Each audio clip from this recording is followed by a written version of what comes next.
Olá amigos, um vídeo aqui sobre o Cygnus PA800. Hoje eu vou fazer algumas medições de velocidade nesse equipamento. Então eu vou medir o rise time, que é o tempo de subida, né? E vou também calcular o slew rate desse aparelho, né?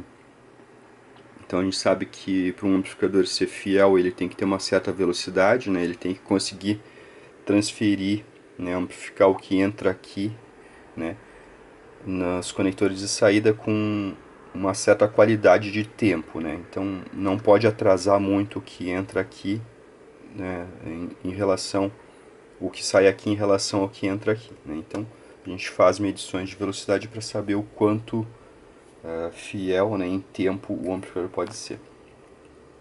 Então essa característica, né, vai nos dizer mais ou menos o quanto de distorção de tempo aí o amplificador insere, né? A distorção essa de tempo, né, ela é igual para todas as frequências, né? Então, para uma frequência baixa é insignificante essa distorção, mas lá nas frequências altas, né, como o tempo é sempre o mesmo da distorção de tempo de subida, né, isso vai ficando cada vez mais significativo, né? Então, o amplificador, um amplificador lento, ele acaba mudando, digamos, o tempo dos agudos, tá? Basicamente isso, né? Então a gente vai fazer aqui essas medições para saber a qualidade, né, de tempo aí, né, a qualidade de temporal, digamos, do Cygnus PA800, né. Então eu sempre comento, né, o tempo é importante no áudio, né. A gente até pode não perceber, né, distorções de tempo, mas a gente sabe que não era para ter ocorrido daquele jeito, né. Então um amplificador que adianta muito a fase dos graves ou que atrasa muito a fase dos agudos, né, a gente sabe que isso não deixa o som ruim, né, mas a gente sabe que não é uma coisa que combina com alta fidelidade, né. Então sempre comento também que distorção não é sinônimo de som ruim, né. Muitas vezes algumas distorções que os amplificadores e controles e filtros adicionam são agradáveis, né. Então não confunda distorção com som ruim, tá? Não são sinônimos. Bom, então para isso eu vou usar aqui o osciloscópio, né, o gerador de funções aí, e a gente vai conversar um pouquinho aqui, né, sobre essas distorções de tempo, tá? Então, por exemplo, se eu procurar aqui, né, aqui em 1000 Hz, né, eu vou deixar a onda verde, né, a onda verde é meu sinal de entrada, tá? Então essa ponteira aqui verde está na entrada, a ponteira azul está na saída, tá? Nesse momento o amplificador está sem carga, por isso não está tendo ondulação aqui no trilho da fonte. Essa linha lilás aí é o trilho mais B da fonte, tá? Então, por exemplo, aqui se eu pegar o canal verde, eu vou igualar ele em amplitude aqui, né, no próprio osciloscópio ao canal azul, tá? Então eu vou subindo aqui, né?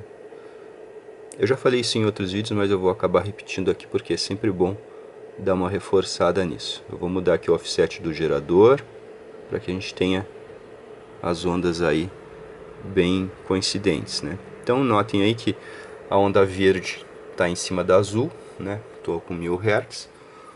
O amplificador está sendo fiel, né?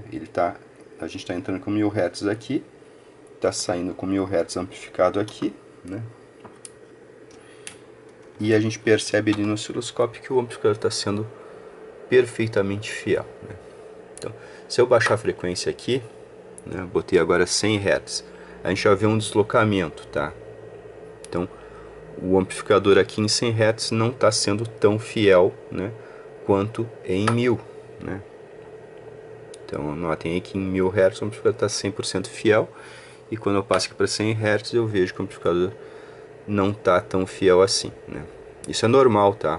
99% dos amplificadores adiantam a fase do sinal para baixas frequências, tá? Então se eu colocar aqui 10 Hz, por exemplo, o relé aqui da proteção DC vai ficar ligando e desligando, tá? Eu vou ter que baixar um pouco o sinal aqui para sair fora dessa condição. Então agora ligou, ó. Uma coisa, tá? Amplificadores que tem proteção contra DC, né? E veio limiter. O veio limiter é a proteção contra curto, tá? E o relé é a proteção contra DC. Então, se eu fizer um curto aqui na saída, o relé não vai desligar, porque não tem DC na saída, tá? Não confundam proteção DC, a proteção por veio limiter, tá? Então, notem aqui, coloquei 10 Hz, tá? A gente tem uma defasagem bem maior entre entrada e saída, né? Então, conforme eu venho aqui para as baixas frequências, a gente vai colocando uma distorção de adianto de fase, né, no sinal. Então o sinal fica adiantado em relação à entrada. Então notem aqui que o verde é a entrada e o azul é a saída. Notem que o azul está adiantado em relação ao verde, tá? Deixa eu tentar mostrar de forma melhor aí. Então notem que o azul está adiantado em relação ao verde. Bom, então a gente vê aqui que conforme a gente vai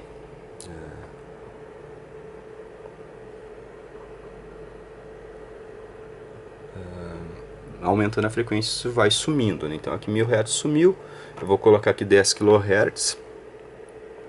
Notem agora que o azul, que é a saída, está atrasada em relação à entrada. Notem aí, ó, 10 kHz, tá? A saída, no caso, está adiantada atrasada em relação à entrada, tá? A primeira distorção que adianta a fase, tá, é dada pelo capacitor de entrada e pelo capacitor do feedback. Essa outra distorção que eu estou mostrando aqui, que é equivalente ao tempo do wise time, tá? Isso aqui é equivalente ao tempo do wise time, é dada pela velocidade dos transistores, né? E pelas limitações de frequência que o fabricante vai colocando no circuito, né? Então tem algumas limitações e elas vão criando essa defasagem aqui para proteger o amplificador, né? Então, se eu colocar aqui, por exemplo, 20 Hz, 20 kHz, ó, notem que o defasamento aumentou mais ainda.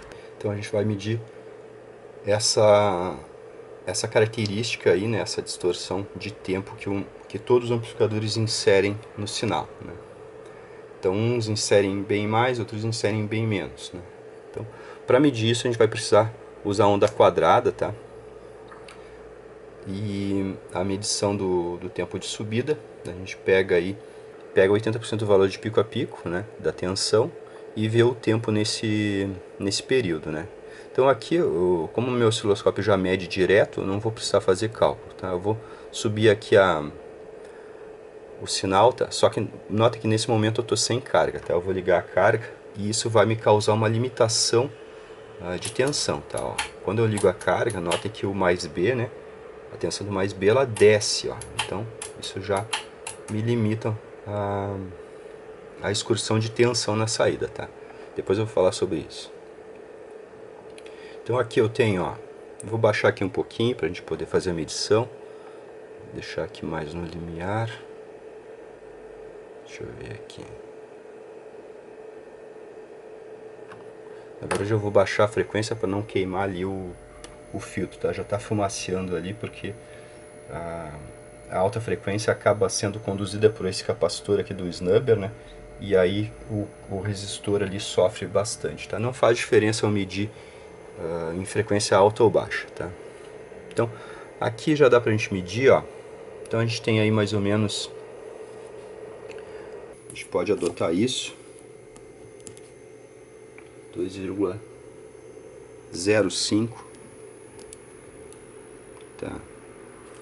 E esse valor está em microsegundos, tá? Então é esse o atraso que esse amplificador aqui, digamos que adiciona na nossa onda de entrada. Então entra aqui com o tempo certo e sai aqui, digamos que com uma distorção de tempo de 2,5 microsegundos, tá?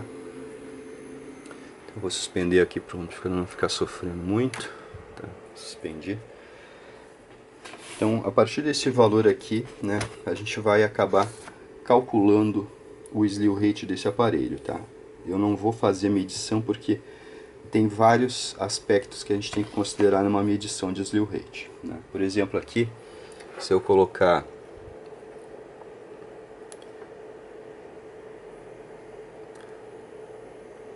aqui, ó, eu tenho onda quadrada, né? Minha fonte está com essa tensão aí. Se eu passar para senoidal, a tensão sobe. Notem que, né, o traço lilás sobe, né, de nível. Então, senoidal e quadrada abalam a fonte de formas diferentes, tá? Então a onda quadrada abala muito mais a fonte, tá? Então se eu subir sinal aqui até que o amplificador sature, eu estou drenando muito mais corrente da fonte do que em senoidal, tá? Então aqui, ó, em senoidal eu dreno menos corrente da fonte do que em onda quadrada, né? Então esse é um detalhe que, assim, se a gente quiser medir um slew rate com onda quadrada, com carga, a gente só vai chegar a um resultado, digamos, realista com amplificadores que têm fonte de alimentação estabilizada, ou seja, que não descem a tensão aqui, que não tem variação na tensão de alimentação. Aí a gente vai estar, digamos, conseguindo medir, né, de forma adequada o slew rate com onda quadrada e carga, né? Então, se eu quero medir o slew rate de um amplificador operacional que está ligado a uma fonte estabilizada, por exemplo, mais ou menos 15 volts, aí eu vou conseguir, né? Coloco lá, sei lá, uma carga de 1 kΩ na saída dele, né? Eu sei que a fonte de alimentação não vai variar, né? Os trilhos mais e menos B não vão variar, né? Então, para amplificadores que não têm fonte estabilizada, se eu medir o slew rate sem carga, eu vou encontrar um valor. Se eu medir com 8 ohms, eu vou encontrar outro valor, né? E esses dois valores, né, que eu vou encontrar vão ser, digamos assim, ainda assim mascarados, porque a tensão da fonte ela baixou mais do que em senoidal, então ela teve um decréscimo. Como o slew rate é a diferença, né, o delta de tensão sobre o delta de tempo, né, nosso delta de tempo já descobrimos, tá? É 2,05 microsegundos. Mas a incógnita agora é o ΔV, tá? Então se a gente medir o ΔV em 8 ohms, em 4 ohms, em aberto, vão ser valores diferentes, né? Com onda quadrada. E considerando que o amplificador, né, vai trabalhar em onda senoidal, geralmente, né? Ou seja, vai trabalhar com a fonte não tão abalada assim, se a gente medir com onda quadrada, a gente vai estar, digamos assim, mascarando o slew rate verdadeiro, tá? Então, o que eu geralmente adoto para poder fugir dessas condições, né, que acontecem com um amplificador que não tem fonte estabilizada, tá? Eu acabo pegando o pico da tensão, né, da tensão RMS, por uma distorção determinada aqui, que eu geralmente uso 1% de THD, né? Então eu chego com a saída do amplificador em 1% e meço a tensão de saída, né? Aqui no caso 8 ohms, né? Na verdade eu vou adotar sempre 8 ohms, né? Não vou fazer slew rate para 4 ohms, tá? Porque dá outro valor. Então se eu botar 16 ohms eu vou ter um slew rate maior do que de 8. Se eu medir um slew rate de 8 ohms, ele vai ser maior do que o de 4, porque em 4 ohms a fonte arria mais ainda, né? Em 8 ohms a fonte fica mais aliviada, em 16 ohms fica mais aliviada ainda. Em aberto fica totalmente aliviada, né? Então vai dar um valor diferente de slew rate para cada valor, né? Se a fonte fosse estabilizada, daria o mesmo valor para todo mundo, né? Mas não é. Certamente 98% dos amplificadores que existem no mundo não tem fonte estabilizada, né? Então, fonte estabilizada tem suas vantagens e desvantagens, né? E geralmente a gente vai pôr na balança, né? Ela tem o seu consumo, né? Ela consome energia que poderia virar potência, né? Na caixa acústica, e ela tem o seu preço, né? Então é interessante, seria o ideal que todos tivessem fonte estabilizada, mas praticamente, né, na prática, a gente acaba vendo que o custo e o consumo dela, né, acabam não compensando, né? Então é melhor converter a potência que ela iria usar em som, né, e converter o valor dela em outras coisas, né? Bom, então eu vou usar a tensão que eu encontrei com 8 ohms, né, com 1% de THD, e vou fazer o cálculo do slew rate com isso aqui, tá? Porque isso aqui, né, essa carga de 8 ohms com senoidal, né, me permitiu ter uma tensão RMS que é essa aqui. Eu vou descobrir o pico, né, e a gente vai fazer os cálculos sobre essa tensão aqui, tá? Então eu vou tentar fazer isso para todos os amplificadores da mesma forma, porque na verdade, se não parametrizar, cada um vai medir, né, o slew rate de uma forma diferente, né? Com carga, sem carga, com 4 ohms, com 8 ohms, né? Outra coisa que o slew rate depende é da tensão de alimentação, né? Então, aqui, ó, quando eu fiz esse teste aqui, eu entrei com 110 volts, né? Que é a tensão nominal desse Cygnus P800G4, tá? Então, aqui foi um teste controlado, essa tensão aqui está precisa, né? Com nesse nível de distorção, tá? Então, agora, se eu quisesse medir o slew rate, eu teria que ligar aqui o varivolt, né? Estabelecer os 110 volts com carga, né?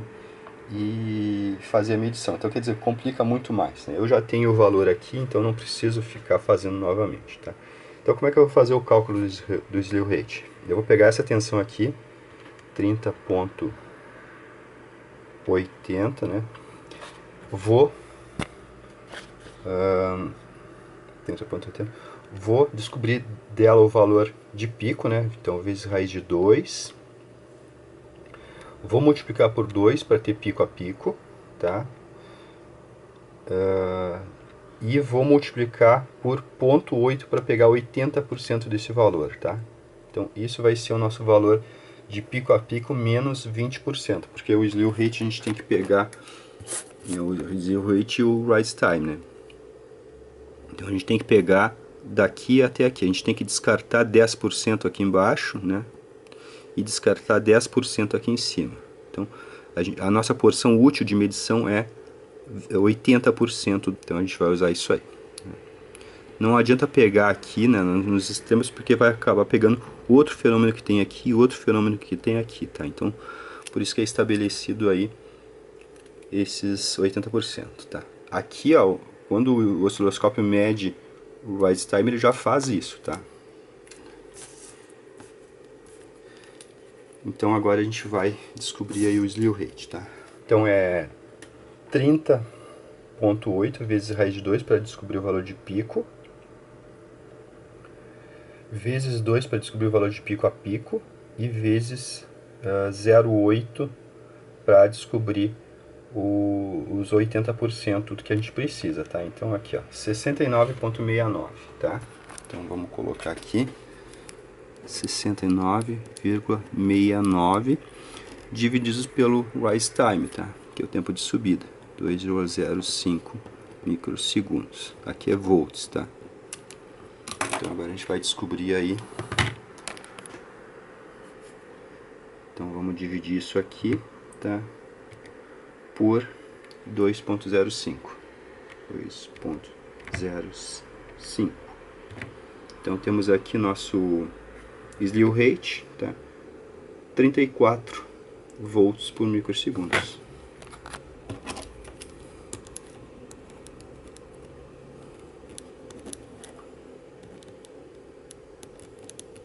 Tá, então temos aqui o slew rate do Cygnus PA800 de quarta geração, 34 volts por microsegundos. Essa aqui é a, digamos, é a medida oficial de velocidade do amplificador, tá? Mas para mim, só vendo o rise time, eu já tenho noção completa da velocidade do amplificador, tá? Não preciso nem ficar calculando o slew rate, tá? Eu só calculo por curiosidade. Mas isso aqui já me diz a velocidade do amplificador, tá? Esse aqui é o fator de qualidade, né, de tempo do amplificador. Se isso aqui for muito menor, no caso 1, o slew rate já daria 69, entendem isso aqui, ó? 69 por 1 dá 69. Então, quando o rise time é baixo, né? O rise time quanto mais baixo melhor, tá? Então, se desse 1 seria melhor do que 2, tá? Então, o rise time é uma medida que quanto mais baixa, né, para amplificadores, melhor, né? Então, se o rise time fosse 1, aqui já daria 69 volts por microsegundos, né, de slew rate. Outra coisa é assim, ó, mantemos aqui o 2.05. Se esse amplificador fosse muito mais potente, ou seja, desse muito mais tensão, então, por exemplo, aqui, né, fosse 140, né, então 69, 70 vezes 2 praticamente, né, 140. Se aqui em cima fosse 140 volts de variação divididos pelo mesmo tempo, daria o dobro do slew rate, tá? O dobro aqui. Daria os 68, né, digamos assim, volts por microsegundos. Então, quer dizer, às vezes um amplificador mais lento, né, um rise time mais alto, pode apresentar um slew rate mais alto porque ele é mais potente. Então, a medida de slew rate ela beneficia amplificadores de alta potência, né? Então, é mais fácil um amplificador de alta potência medir um slew rate mais alto, né, por causa da variação de tensão. Se a variação de tensão for muito grande, né, um tempo maior, até o mesmo tempo, né, vai dar um slew rate maior. Então, quer dizer, a taxa de variação às vezes ela engana, tá? Eu tenho um amplificador pouco potente, muito rápido, né, com de repente aqui, ó, 1 microsegundos, né, e eu comparo com um amplificador muito potente, né, que tem um rise time maior, né, ou seja, ele é mais lento, né, apesar da taxa de variação da maior, ele é mais lento, porque o rise time, o tempo de subida dele é maior, né? Então, para mim, a medição que dá noção da velocidade do amplificador para qualquer potência é o rise time, tá? A gente só alcança esse valor aqui de slew rate na potência máxima, né? Então, se tiver aqui 1 volt aqui em cima, ou seja, eu estou com o amplificador com volume baixo, o meu slew rate vai ser muito baixo, né? Porque 1 dividido por isso aqui vai dar um slew rate muito baixo, né? Então, o slew rate depende da potência que eu estou colocando na saída. Então, todos os amplificadores, né, que estão com volume baixo, eles vão estar com slew rate baixo, né? Ou seja, com potência baixa na saída, o slew rate vai ser baixo. Ao contrário disso aqui, que isso aqui está presente em todo o tempo do amplificador, na potência mais baixa, na potência mais alta. Então, para mim, esse aqui é o fator de velocidade mais importante do amplificador, tá? Medindo o rise time, a gente tem noção, né, do tempo de atraso que ele insere para qualquer potência, qualquer volume, né, e até praticamente qualquer carga, né? Então aqui vai variar conforme a carga, conforme a potência, né? Aqui não. Aqui é o tempo do amplificador, né? O tempo intrínseco dele, né? Então é isso aí sobre a medição do slew rate aí e do rise time do Cygnus PA 800 de quarta geração. Um abraço.